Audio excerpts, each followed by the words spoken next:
Hello everyone, today we are learning chapter 21, or you can say it is a chapter of civics, class 7 SST, and the chapter's name is equality, the soul of democracy. Okay, in the previous part we read कि किस तरीके से social economic inequalities होती हैं, क्या होता है caste discrimination, फिर हमने पढ़ा क्या होता है इकोनॉमिक डिस्क्रिमिनेशन, एजुकेशनल बैकवर्डनेस की वजह से क्या इनइक्वालिटी आती है. यस ऑफ कोर्स आती है. We know that in the previous part we read it.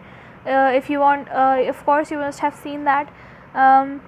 And then we read के जेंडर डिस्क्रिमिनेशन क्या है. फिर हम लोग पढ़ने वाले हैं अब इस पार्ट के अंदर के टाइप्स ऑफ इक्वालिटी किस किस तरीके से होती है मतलब इक्वालिटी कैसे कैसे होती है और शायद कई बार नहीं भी होती है. Okay, now let's C political equality. Will read Political equality refers to the condition when all people are equal before the government of the country. अब देखो पॉलिटिकल इक्वालिटी का मतलब क्या है. वो इक्वालिटी जिसके अंदर हमारी जो भी इंसान है वो गवर्नमेंट के सामने क्या है इक्वल है, उसे हम कहते हैं पॉलिटिकल इक्वालिटी. मतलब जो हमें इक्वालिटी हमारे कॉन्स्टिट्यूशन ने प्रोवाइड करी है, हमारी गवर्नमेंट ने हमें क्या करी है दी है, हमारी सरकार ने दी है. और हमें ये कहा गया है कि कोई भी हो आपका कोई भी जेंडर हो, आपकी कोई भी कास्ट हो, no matter what your background is, आप क्या हो, आप हमारे लिए इक्वल हो. आप अमीर हो गरीब हो, आप क्या हो हमारे लिए बिल्कुल इक्वल हो. ठीक है. India being a democratic country provides an equal right to cast the vote. ठीक है, हमारी क्या है, हमारी एक डेमोक्रेटिक कंट्री है. डेमोक्रेटिक कंट्री का मतलब by the people for the people to the people. मतलब जो हमारी कंट्री है वो किससे चल रही है, हम लोगों से चल रही है. ठीक है, तो ये है हमारी डेमोक्रेसी के अंदर. ओके, तो हमारी जो डेमोक्रेसी है वो हमें ये इस चीज़ का एक राइट देती है कि हम लोग वोट देकर सबको क्या है एक राइट है कि हम लोग क्या कर सकते हैं वोट दे सकते हैं. ठीक है, no matter what your religion is. ठीक है, अब now let's see all adults respective of what their religion they belong to, how much education they have had, what caste they are, or whether they are rich or poor, are allowed to vote. This is called universal adult franchise. Any adult who is of 18 years of age or more has the right to cast vote. Okay, अब देखो क्या मतलब है इस चीज़ का कि जो हमारी कंट्री है, हमारी कंट्री के अंदर ऑल अडल्ट्स कुछ भी उनका रिलीजन हो, ठीक है, उनकी कितनी भी उनके पास एजुकेशन हो, कोई सी भी वो कास्ट से बिलोंग करती हैं, या फिर वो रिच हैं या वो अमीर हैं या फिर वो पुअर हैं या फिर वो मिडिल क्लास से बिलोंग करते हैं, उन सबको एक राइट है. क्या राइट है, वो ये राइट है कि वो लोग अगर 18 साल से अबव हैं तो वो क्या कर सकते हैं वोट दे सकते हैं. इसको हम क्या कहते हैं, इसको हम कहते हैं यूनिवर्सल अडल्ट फ्रेंचाइज. ठीक है, इसका मतलब ये होता है कि सबको इक्वल राइट है वोट देने का अगर वो 18 साल से ऊपर की एज के हैं तो. ठीक है, this is called universal adult franchise. It can be a very important question और इसमें अच्छे खासे मार्क्स भी मिल जाते हैं इस क्वेश्चन के अंदर. तो you should all remember this कि यूनिवर्सल अडल्ट फ्रेंचाइज क्या है कि कोई सा भी adult, any adult who is 18 years of age और more has the right to cast vote. ठीक है, it is an essential aspect of all democracies. The concept of universal adult franchise is based on the idea of equality before it states that every adult in a country, whether he or she is rich or poor, has one vote. मतलब कि ये चीज़ क्या है हमारी democracy के लिए एक बहुत ज़्यादा इम्पॉर्टेंट एस्पेक्ट है कि ये चीज़ हो कि कोई भी जो 18 साल का है उसको वोट देने का हक है. ओके, ये चीज़ हमारी डेमोक्रेसी के लिए बहुत ज़्यादा ज़रूरी है. ठीक है, तभी तो मतलब ये डेमोक्रेसी बन पाएगी, तभी तो हमसे गवर्नमेंट चल पाएगी. ठीक है, अगर हम लोग वोट ही नहीं देंगे तो किस बात की डेमोक्रेसी काहे की डेमोक्रेसी. ठीक है, तो ये जो कंसेप्ट है यूनिवर्सल एडल्ट फ्रेंचाइज का, ये किस चीज़ पे बेस करता है, वो ये इक्वालिटी की आइडिया पे बेस करता है. क्यों, क्योंकि इस चीज़ में हमें पता लगता है कि हर एक एडल्ट के पास क्या है, कोई भी कंट्री है मतलब एक कंट्री के अंदर जो कि डेमोक्रेटिक कंट्री है, तो उस कंट्री के अंदर उस एडल्ट के पास क्या है एक ऐसा हक है जिससे वो क्या कर सकता है वोट दे सकता है. मतलब वो उसके पास क्या है एक वोट है. ठीक है, there is no businessman, they both stand in the same queue when they cast vote during the election. Queue मतलब क्या होता है लाइन. ठीक है, लाइन्स लगती है ना, और लंबी लंबी तो क्या है कि आप चाहे आप अमीर हो चाहे आप गरीब हो, अगर आप अमीर हो तो ऐसा नहीं है कि अगर आपको आगे खड़ा कर दिया जाएगा, नो, आपका ये है कि अगर आप अमीर हो चाहे गरीब हो, आप सबको एक ही लाइन में इक्वली खड़ा होना पड़ेगा, ठीक है। All the people have freedom to cast their vote to the candidate of their own choice. In that way people enjoy political equality where all people are equal, ठीक है। इसका मतलब क्या हुआ कि इस वे के अंदर इस तरीके से क्या है हम सबको क्या है, फ्रीडम है किसी भी एक हमारे रिप्रेजेंटेटिव को, एक कैंडिडेट को जो कि खड़ा है इलेक्शन के अंदर, जिसे हम पसंद करते हैं, जिसका हाँ हमें लगता है कि हाँ भाई ये हमारी बातों को गवर्नमेंट तक अच्छी तरीके से पहुंचाएगा, हमें क्या करेगा, हमें अच्छा वो करेगा, मतलब हमारी बातों को मांगों को पूरी करेगा, तो हम उसको वोट दे सकते हैं, ठीक है। हमें इस चीज़ की फ्रीडम है, ओके। और इसी तरीके से पॉलिटिकल इक्वालिटी के अंदर ये है कि हम सब क्या हैं, इक्वल है। अब देखो ये चीज़ तो हो गई पॉलिटिकल इक्वालिटी के अंदर, ठीक है। लेकिन अब हमें ये नहीं पता कि क्या हम लोग हर एक एस्पेक्ट ऑफ लाइफ के अंदर इक्वल हैं या नहीं है, ठीक है। So we will read it now we will read कि इकोनॉमिक इक्वालिटी क्या होती है। देखो, when we think about economic status of all citizens of our country we don't find equality in a real sense। अब क्या है, जब हम लोग इकोनॉमिक स्टेटस को देखते हैं हमारे सिटीजन्स ऑफ कंट्री के अंदर, तो हमें ये चीज़ नहीं नज़र आती कि इक्वालिटी है भी या फिर नहीं है। क्यों? क्योंकि इकोनॉमिक इक्वालिटी का मतलब होता है जब सब लोग को हर एक चीज़ का एक्सेस हो जो कि उनके लिए नेसेसरी है, मतलब नेसेसरी रिसोर्स का एक्सेस हो। देखो अब ये चीज़ आपको यू शुड नो कि कई बार जब लोग पुअर होते हैं, ठीक है, तो उनको हर चीज़ का एक्सेस नहीं होता, राइट। उनको खाने तक को नहीं मिलता, उनको पीने को ढंग का पानी नहीं मिलता, उनके लिए रहने के लिए छत तक नहीं है, ठीक है। तो हम लोग यहाँ देख सकते हैं कि थोड़ी बहुत यहाँ पे इनइक्वालिटी है, बट नाउ लेट्स सी के इसका मतलब होता है इकोनॉमिक इक्वालिटी का मतलब होता है कि जब सबके पास इक्वल एक्सेस हो, मतलब अगर जो अमीर है वो भी वही खाना खा रहा है, ठीक है, अच्छा खासा खाना खा रहा है वो पेट भर के, और जो गरीब है वो भी अच्छा खासा खाना खा रहा है पेट भर के, बट ऐसा नहीं है। कई बार तो जो गरीब लोग होते हैं, जो पुअर पीपल होते हैं, उनको भूखा भी सोना पड़ जाता है, राइट। उनके पास घर नहीं होते रहने के लिए, तो ठीक है।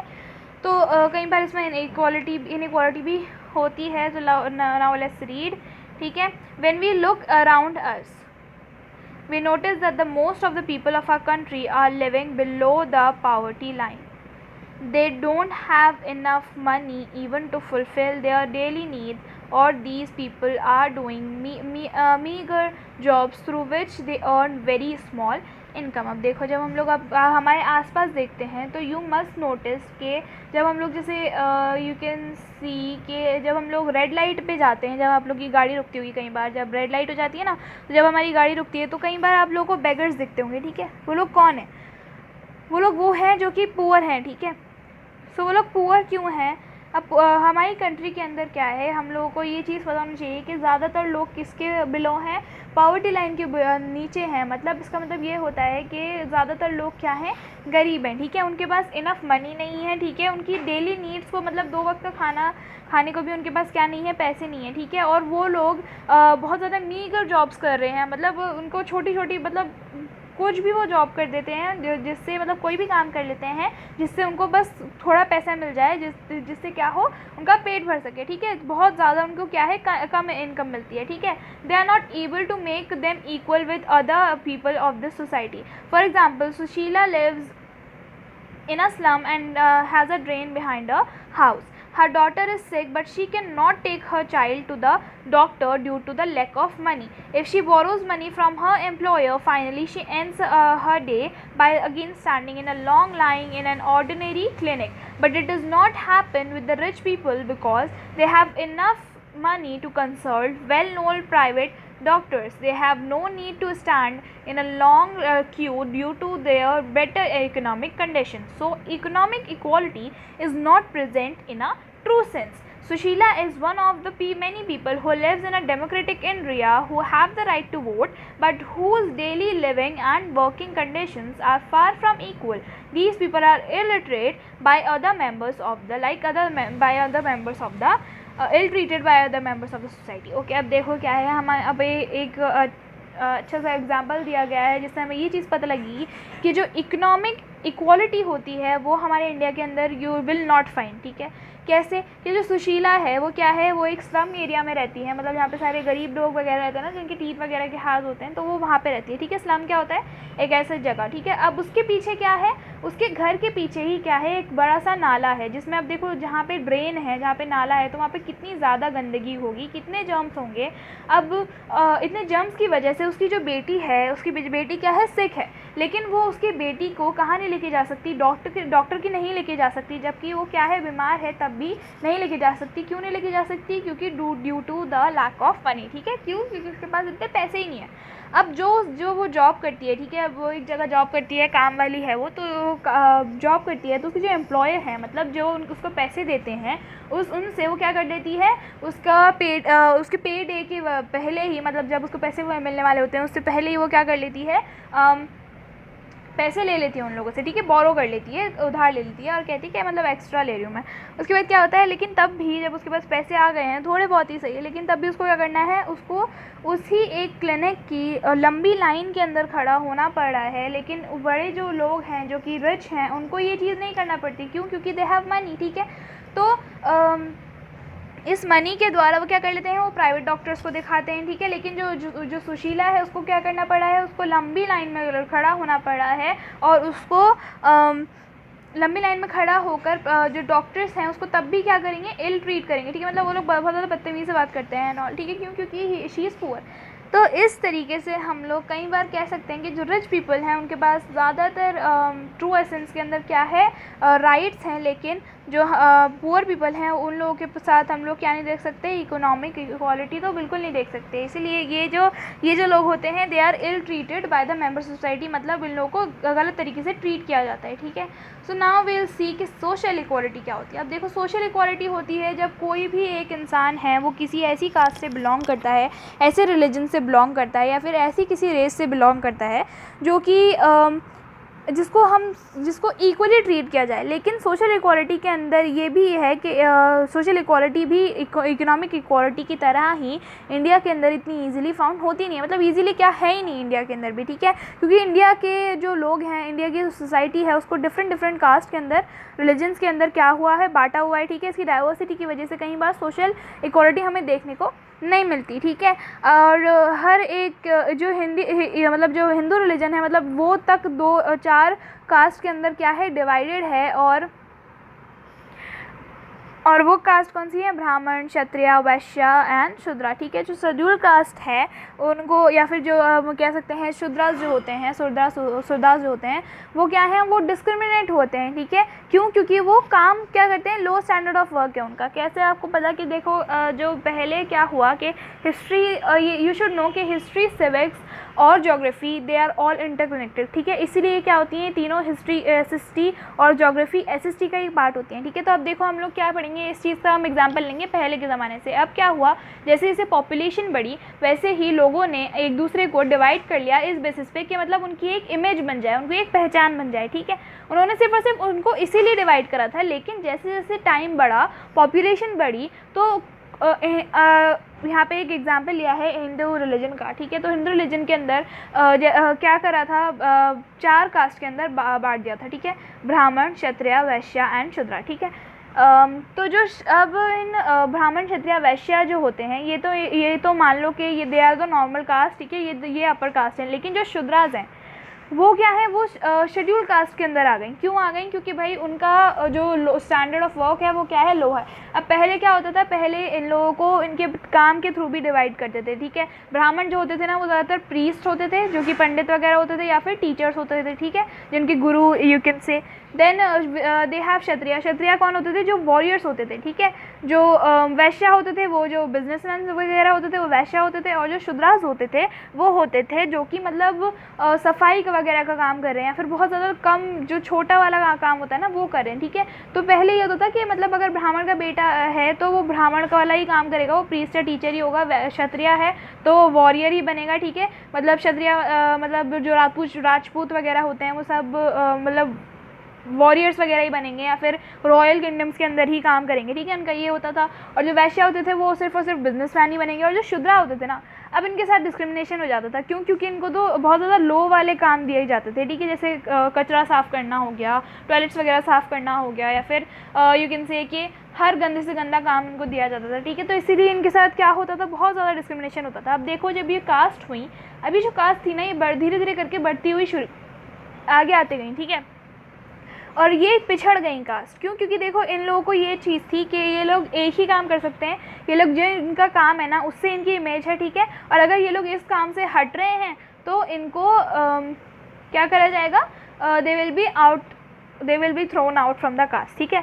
ये चीज़ होती थी अगर वो लोग इस कास्ट से हट रहे हैं। तो इसीलिए क्या होता था, डिस्क्रिमिनेशन इन कास्ट के साथ सबसे ज़्यादा होता था, ठीक है। और इनके लोग क्यों होता था, क्योंकि इनका स्टैंडर्ड ऑफ वर्क बहुत ज़्यादा लो होता था, और इस चीज़ को ये लोग क्या कर नहीं पाते थे, ये लोग डिफ्रेंशिएट नहीं कर पाते थे। क्यों? क्योंकि वो लोग बहुत ज़्यादा इलिटरेट थे। अब देखो जब एजुकेशन आपको मिलती है ना, तो एजुकेशन की अगर आपके पास बैकवर्डनेस है तो आपको ये चीज़ पता ही नहीं होगी कि आपके साथ कैसे इनइक्वालिटी हो रही है। आपको ये तो पता लगेगा कि आपको लोग बाग गलत तरीके से ट्रीट कर रहे हैं, पर आपको ये समझ में नहीं आ पाएगा कि कैसे वो लोग आप उस चीज़ से निकल सकते हो। अगर आप एजुकेटेड हो तो यू विल नो कि किस तरीके से आप इक्वली ट्रीट, आपके पास ऐसे राइट्स हैं जिससे आप इक्वली ट्रीट होगे, ठीक है। सो ना अब हम यहाँ पे एक स्टोरी देखेंगे जो कि एक दलित है, जिनको जो कि मतलब इनको जो सुरदास होते हैं उनसे भी क्या माना जाता है, लो माना जाता है, ठीक है।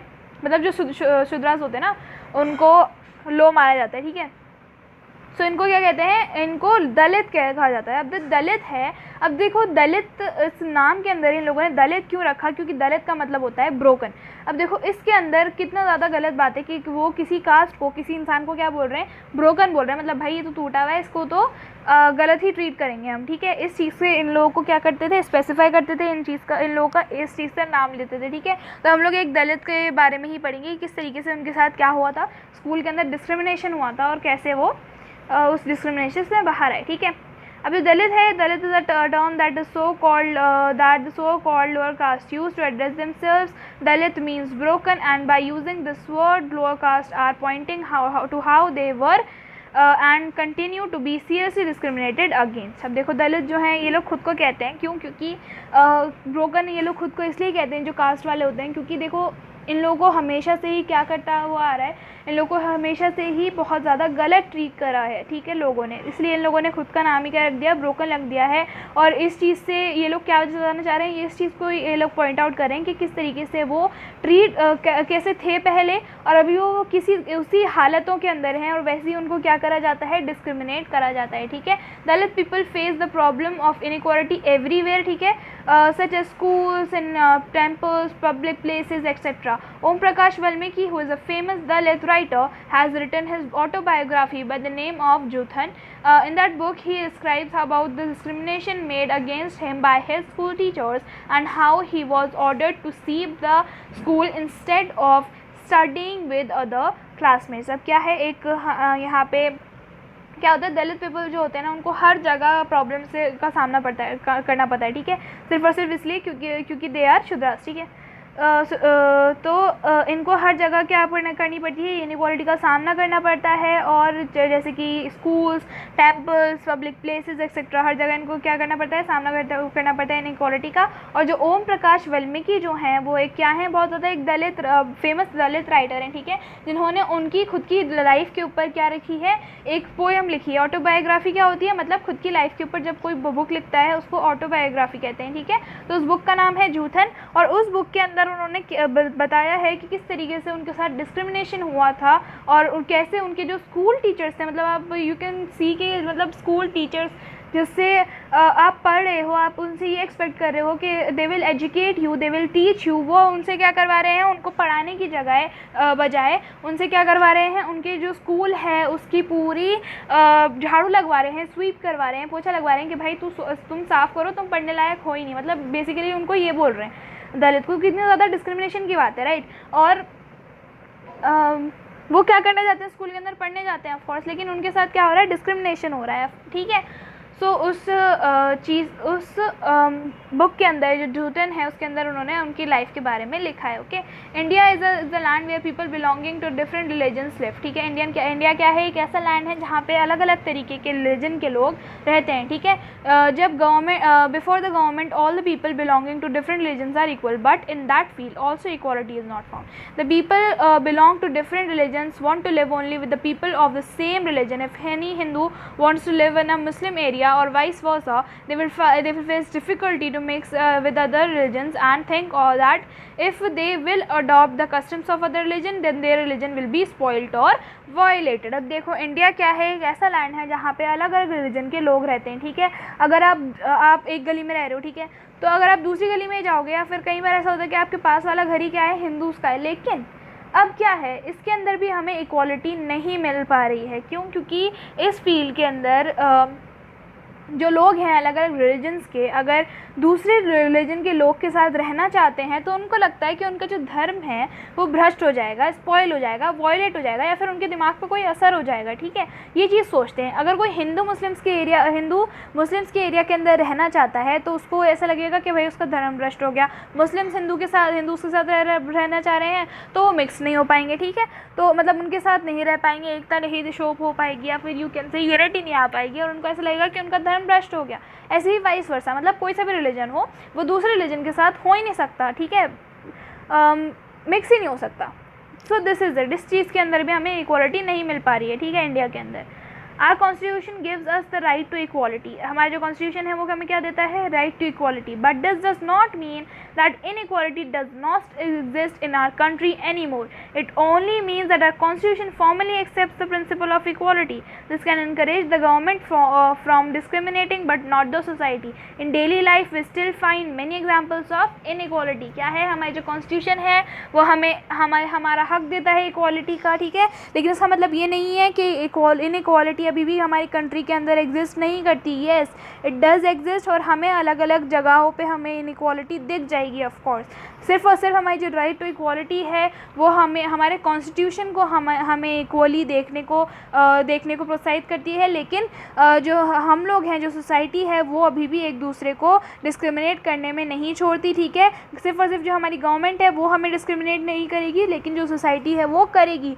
जो डेली लाइफ है हमारी, जो हम लोग रोज़ ज़िंदगियाँ जीते हैं, उसके अंदर बहुत सारे ऐसे एग्जाम्पल्स हैं जिसमें हमें इनइक्वालिटी दिख रही है. You can still see inequality in India even after जब हमें कॉन्स्टिट्यूशन ने जबकि क्या दे दिया है, एक राइट टू इक्वालिटी दे दिया है, लेकिन इसका मतलब ये नहीं है कि equality does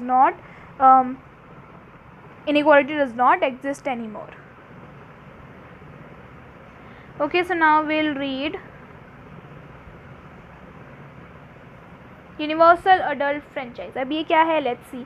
In India, which is considered as the largest democracy in the world, the Constituent Assembly took a bold step by giving all the adults right to vote, without any discrimination of caste, creed, and religion. All the people, whether illiterate or literate, poor or rich, men or women, were given the right to vote. क्या होता है universal adult franchise? As I told you before कि universal adult franchise होता है कि no matter आप किस भी कास्ट से बिलोंग कर रहे हो, किस भी क्रीड से बिलोंग कर रहे हो, कौन सा आपका रिलीजन है, आप पढ़े हुए हो, नहीं पढ़े हुए, आपकी कितनी एजुकेशन है, आप पुअर हो, रिच हो, मैन हो, वुमेन हो, आपके पास राइट टू वोट है. आप खुद के रिप्रेजेंटेटिव्स को क्या कर सकते हो, चूज़ कर सकते हो. ये हमारी जो इंडिया है वो क्या कंसिडर की जाती है, लार्जेस्ट डेमोक्रेसी इसको कंसिडर किया जाता है. इसीलिए जो हमारी कॉन्स्टिट्यूएंट असेंबली है उसने क्या करा है, एक बहुत ज़्यादा बोल्ड स्टेप उठाया है, मतलब बहुत ज़्यादा एक यू कैन से बहुत ज़्यादा शानदार या फिर important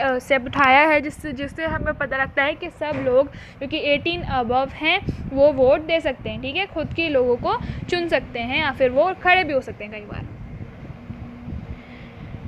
The Constitution were adopted in the year 1950 and the main feature of Indian democracy was universal adult franchise. ठीक है, जब हमारा जो कॉन्स्टिट्यूशन था वो कब अडॉप्ट हुआ था, मतलब हमने कब उसको ले लिया था, मतलब हम लोगों ने एज अ कॉन्स्टिट्यूशन उसको कब एक्सेप्ट करा था, 1950 के अंदर, ठीक है। और उसका जो मेन फीचर था इंडियन कॉन्स्टिट्यूशन का वो ये था कि इंडिया की जो डेमोक्रेसी है उसका जो मेन फीचर क्या था, यूनिवर्सल अडल्ट फ्रेंचाइज, ठीक है।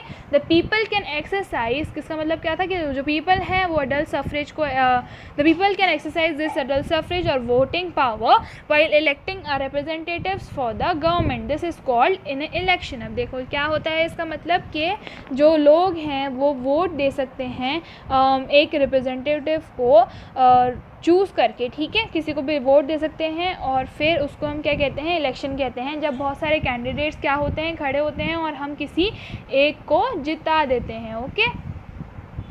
So this is called election.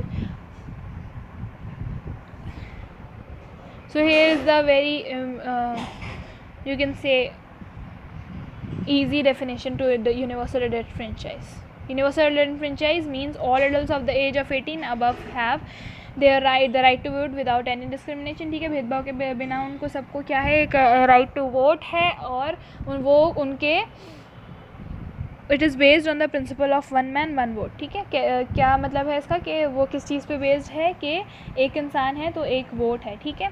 So now till here we are reading, and in the next part will read from equality and dignity, equality and Indian democracy, provisions made by the constitution, government's efforts to implement equality assured by the constitution, and equality in other countries, and it is a very lengthy chapter, okay. Challenges of democracy, this all will discuss in the next part. So till then, if you haven't understand anything, please go ahead and see this video twice. So goodbye.